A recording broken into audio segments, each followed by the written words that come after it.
On sait désormais que les sédiments ont de réels potentiels à être valorisés dans divers secteurs de la construction. Mais pour que cette valorisation soit la plus optimale possible, on est obligé de s'assurer de l'innocuité environnementale. On peut utiliser les sédiments pour réaliser aujourd'hui des produits et ouvrages de diverses sortes. Dans la suite, on teste ces ouvrages et produits sous conditions réelles simulées à travers des outils de suivi environnemental. Dans la suite, on va voir un exemple d'un outil de suivi environnemental et essayer de comprendre son fonctionnement. Pour réaliser ces types d'essais, IMT Nord Europe s'entoure de partenaires tels que NeoEco. On conçoit et on réalise des boucles d'économie circulaire, c'est-à-dire qu'on prend un déchet issu du territoire, nous on préfère appeler ça une matière usagée, et on va la transformer en écomatériaux, en écoproduits, et ça à l'échelle d'un industriel ou d'un territoire complet. Génétiquement parlant, NeoEco, c'est du développement durable, c'est de dire pour nous puiser dans les ressources naturelles et passer d'une économie linéaire à une économie circulaire, donc de réutiliser les matières locales, c'est une évidence et pour ça on s'appuie sur la science et notamment sur l'école.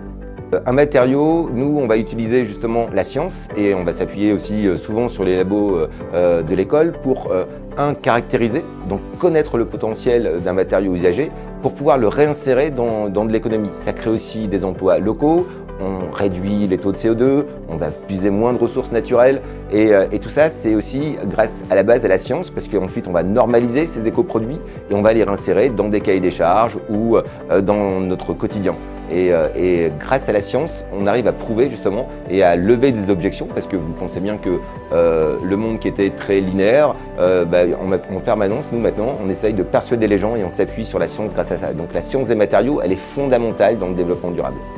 La mission principale de NeoEco, au travers des différents projets, est d'avoir un rôle de conseiller, de facilitateur auprès des différents acteurs. C'est-à-dire que nous accompagnons aussi bien les détenteurs de déchets qui souhaitent valoriser ces derniers, ou bien nous accompagnons les industriels qui souhaitent intégrer des matières premières secondaires à leur production.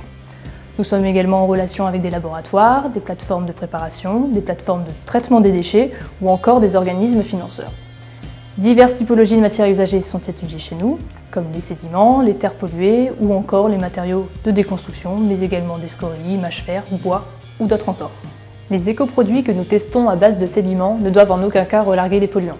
De ce fait, un outil de suivi environnemental a été créé dont l'objectif est d'évaluer l'innocuité environnementale tout en accélérant le vieillissement des ouvrages étudiés. Comment faisons-nous cela ? Eh bien, nous avons mis en place un dispositif permettant de simuler les conditions réelles d'extérieur en termes de pluviométrie et d'ensoleillement, c'est-à-dire que nous exposons notre ouvrage à de l'eau de pluie et des rayons ultraviolets. Ainsi, il est possible de tester un ouvrage d'une durée de vie de 10 ans, par exemple, sur une année. C'est-à-dire qu'on reprend la quantité d'eau de pluie reçue par un ouvrage en milieu extérieur pendant 10 ans sur une année dans l'outil de suivi environnemental. Ces eaux sont ensuite récupérées et analysées et les résultats sont comparés au seuil de référence repris dans les normes en vigueur et ainsi on vérifie l'innocuité environnementale. C'est un dispositif unique en France permettant de valider l'un des 4 critères de la sortie implicite du statut de déchet. Ce critère correspond à la vérification de l'innocuité environnementale. D'autre part, c'est un dispositif performant permettant de suivre jusqu'à 72 ouvrages simultanément. Ils sont tous indépendants l'un de l'autre, autrement dit, il est possible de suivre diverses applications à base de sédiments, ayant des durées de vie différentes et demandant ainsi une quantité d'arrosage différente. La valorisation des sédiments dans des produits est en effet éco-responsable, puisque nous limitons la mise en centre d'enfouissement des sédiments en leur trouvant un nouvel exutoire, et nous préservons les ressources naturelles qui, ne l'oublions pas, sont en cours d'épuisement et non renouvelables. En effet, nous limitons leur extraction par l'utilisation de matières premières secondaires.